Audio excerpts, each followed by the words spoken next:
جی قبلہ میرا ایک چھوٹا سا سوال ہے، مسئلہ ہے. میں اعظم عرض کر رہا ہوں پاکستان سے. اعظم صاحب پاکستان سے. مسئلہ سر میرا یہ ہے کہ میں تشہد میں باقی نماز میں مکمل کھڑے ہو کر پڑھتا ہوں، رکوع سجود کر لیتا ہوں. سجود کے درمیان جو جلسہ ہوتا ہے وہ مجھے گھٹنوں کے بل بیٹھنا پڑتا ہے. اگر میں تشہد میں بیٹھوں تو پھر بھی مجھے گھٹنوں کے بل ہی بیٹھنا پڑے گا، تو وہ میں اتنا لمبا افورڈ نہیں کر سکتا. میرے لیے کیا حکم ہے کہ میں تو نماز پڑھتا ہوں تو کرسی رکھتا ہوں صف کی بیک سائڈ پہ، لیکن میں آلریڈی کھڑا لائٹ سائڈ پہ ہوتا ہوں جس سے میری پیچھے والی صف متاثر نہ ہو. کیا یہ میرا عمل جائز ہے؟ اگر اس میں کوئی غلطی ہے تو پلیز مجھے کنفرم کر دیں کہ میں اس طرح پڑھ رہا ہوں یہ ٹھیک ہے، یا پھر میں صف کے برابر کرسی رکھوں. اگر میں برابر رکھتا ہوں تو پھر میں کھڑے ہو کر رکوع سجود نہیں کر سکتا، کیونکہ پھر وہ صف جو ہے وہ مکمل نہیں رہ جاتی، میں سب سے آگے نکل جاؤں گا. پلیز میری رہنمائی فرمانا. میں بتاتا ہوں السلام علیکم. صف میں کرسی کو کہاں رکھنا چاہیے، اور خاص طور پر ان لوگوں کے لیے جو کہ صرف بیٹھنے کی تکلیف ہے، سجدہ بھی وہ زمین پر کر سکتے ہیں، رکوع بھی صحیح کر سکتے ہیں. ایسی صورت میں جیسے بھائی یہ کہہ رہے ہیں کہ وہ کھڑے ہو کر قیام پورا صحیح کرتے ہیں، نماز میں رکوع میں بھی صحیح طور پر رکوع کرتے ہیں، سجدے میں بھی وہ جا سکتے ہیں، انہیں کوئی پریشانی نہیں ہے. لیکن جب تشہد میں بیٹھتے ہیں تو بیٹھتے وقت وہ کھڑے کر کے ٹانگوں کو بیٹھتے ہیں، اور وہ زیادہ دیر اس سچویشن میں نہیں بیٹھ سکتے. عام طور پر جس طریقے سے تشہد میں بیٹھا جاتا ہے وہ یہ کہتے ہیں کہ ان کو تکلیف ہوتی ہے. فاتقوا اللہ ما استطعتم، یہاں ایک قاعدہ آپ کی خدمت میں پیش کیا گیا ہے.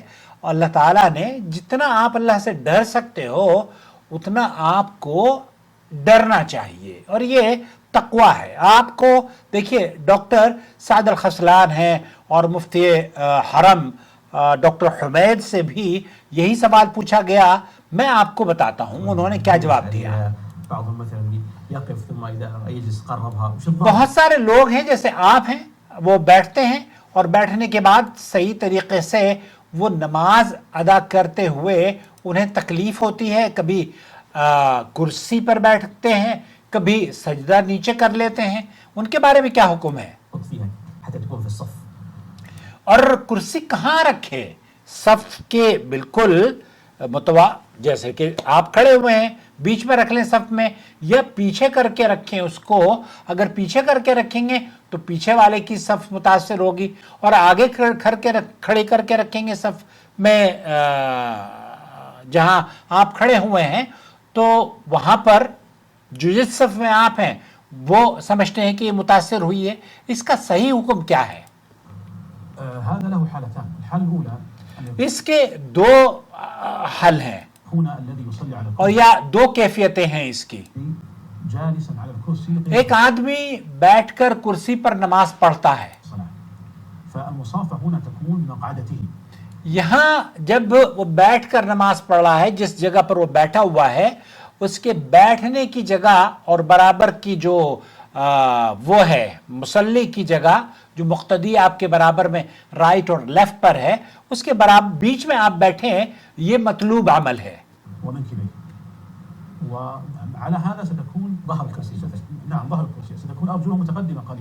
آپ کے پیر تھوڑے سے آگے ہوں گے اور کرسی پر آپ ایسے بیٹھے ہوں گے، تو یہ آپ کے بیٹھنے کی کیفیت ہے. جبکہ آپ کا جو برابر میں شخص ہے وہ آپ کی دائیں جانب ہوگا، اور یہاں الٹے ہاتھ پر جو بیٹھا ہوا ہے وہ الٹی بائیں جانب ہوگا. تو یہ اس طریقے سے یہ صف آپ بیٹھ کر نماز کی پڑھ سکتے ہیں. یہ کرسی آپ کی پیچھے نہیں ہے، آپ کی کرسی بالکل برابر میں ہے. اور اگر آپ پیچھے کریں گے تو آپ پیچھے کریں گے تو جب آپ بیٹھیں گے تو پھر کرسی کو آپ کو پل کرنا ہوگا جب آپ تشہد میں بیٹھیں گے. کیوں؟ کرسی کو اگر پل نہیں کریں گے تب آپ کرسی پر پیچھے بیٹھ جائیں گے، وہ صف میں خلل پیدا ہوگا. تو یہ خلل بھی درست نہیں ہے. وإنما يصطف مع الناس ويكون منكبهم منكب آپ کو لوگوں کے ساتھ جس طرح سے کندھا کندھے سے ملتا ہے ویسے ہی کرسی کندھے سے مل رہی ہے. یہ مطلوب عمل ہے. مع يمينه منكب الأيمن منكب مع اليمين ومنكب الأيسر موازي لمنكب الٹے اور سیدھے ہاتھ پر جو آپ کے لوگ بیٹھے ہوئے ہیں ان کو وتكون أرجل الكرسي للأمام. آپ کے پیر تھوڑے آگے ہیں اور آپ کی یہ جو شولڈر ہیں دونوں شولڈر کرسی کے الٹے ہاتھ والے اور سیدھے ہاتھ والے کے برابر میں ہیں. تو یہ مطلوب عمل ہے. الحالة الثانية والتي سأل عنها الأخ الكريم اور جو دوسرا جو پوزیشن ہے هذا رجل يصلي قائما ایک آدمی کھڑے ہو کر نماز پڑھتا ہے لكنه يشق عليه أو يعجز عن السجود. وہ سجدہ نہیں کر پاتا. فإذا أراد أن يسجد جلس على الكرسي. اگر وہ سجدہ کرنا چاہتا ہے تو پھر وہ بیٹھ کر کرسی پر سجدہ کرتا ہے. فهنا أثناء صلاته قائما اگر وہ کھڑے ہو کر نماز پڑھ رہا ہے يصاف الناس لوگوں کے ساتھ کھڑا ہوا ہے يصاف الناس من كبه وعلى ذلك سيتأخر الكرسي. یہاں کرسی کو اگر اس نے پیچھے کھڑا کر لیا ہے تو یہ اس صورت میں ہے کہ کرسی پیچھے کوئی صف نہیں ہے. پیچھے کوئی صف نہیں ہے یا صف اگر ہوگی تو اس میں خراب ہوگا. والأكعب هي موضع المصافة.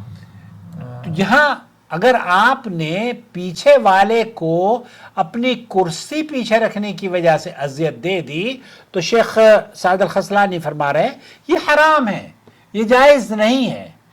سنت پر عمل کرنے کے لیے آپ گناہ کا حرام کا ارتکاب کریں.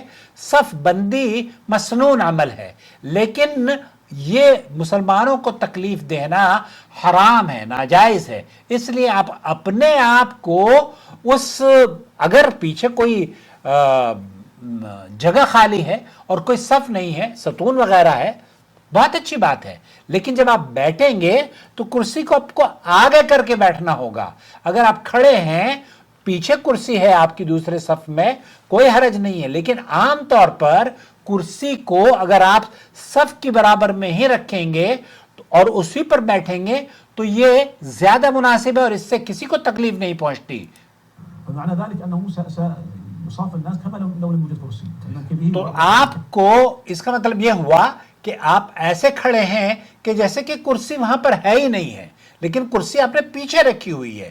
اب وہ جو پیچھے رکھی ہوئی ہے نا تو آپ اب اس کو پیچھے کو اگر ایسے ہی چھوڑ دیں گے اور پیچھے والوں کو تکلیف پہنچ رہی ہے تو یہ حرام ہے, یہ گناہ ہے, یہ جائز نہیں ہے. لكن عندما يريد أن يجلس على كرسي فإن أمكن أن فإن كان هناك ضرر على من خلفه فإنه يقدم الكرسي. آپ کو اگر پیچھے والے کو تکلیف پہنچ رہی ہے تو پھر آپ کو کرسی کو آگے رکھنا چاہیے. متقدما عن المصلين لأن أذية المسلمين محرمة. اذیت المسلمین, یہ مسلمان کو تکلیف دینا حرام ہے, یہ ذہن نشین فرما لیجئے. المصافة مستحبة. لیکن اگر آپ کرسی بیچ میں رکھ رہے ہیں تو کسی کو تکلیف نہیں ہو رہی ہے. آپ تھوڑی سی ایڈجسٹمنٹ کر کے کرسی پر بیٹھتے ہیں. اچھا, ایک اور سوال جو آپ جاننا چاہ رہے ہیں وہ یہ جو شیخ سے بھی پوچھا گیا کہ وہ سجدہ کرتا ہے زمین پر, سجدہ کرنے کے بعد بیٹھ نہیں سکتا وہاں پر, بیٹھتا کرسی پر ہے. شیخ فرما رہے ہیں پھر آپ کو کرسی جیسے لوگ بیٹھے ہوئے ہیں نا وہاں پر آپ رکھیے اور سجدے کی جگہ پر آپ سجدہ کیجئے اور پھر اٹھ کر اپنی کرسی پر بیٹھ جائیے. یہ بالکل طریقہ درست ہے. فلا يرتكب امرا محرما للاتيان بامر مستحب. ایسا نہیں کرنا چاہیے کہ ایک مستحب کام کو کرنے کے لیے آپ حرام کام کریں تو کسی مسلمان کو تکلیف مت پہنچائیں. المصافة الصلاة على الكرسي تكون على هذا التفصيل ولعل أعيد مرة أخرى إذا كان جالسا طيلة صلاته فالمصافة بمقعدتين. آپ اگر نماز میں بیٹھ کر نماز پڑھ رہے ہیں تو پھر جیسے آپ کے برابر میں جو لوگ بیٹھے ہوئے ہیں انہی کے برابر میں آپ کو کرسی رکھنی چاہیے اور آپ کی جو شولڈرز ہیں وہ آپ کے برابر والے کے شولڈر سے مل رہے ہوں گے, مطلب کرسی کے برابر میں ہوں گے. إذا كان قائما ثم يجلس فإذا كان قائما كما لو لم يكن كرسي يصاف بمنكبه وكعبه. تو یہاں شیخ امام کعبہ نے بھی یہی فرمایا کہ مسلمانوں کو تکلیف مت دیں.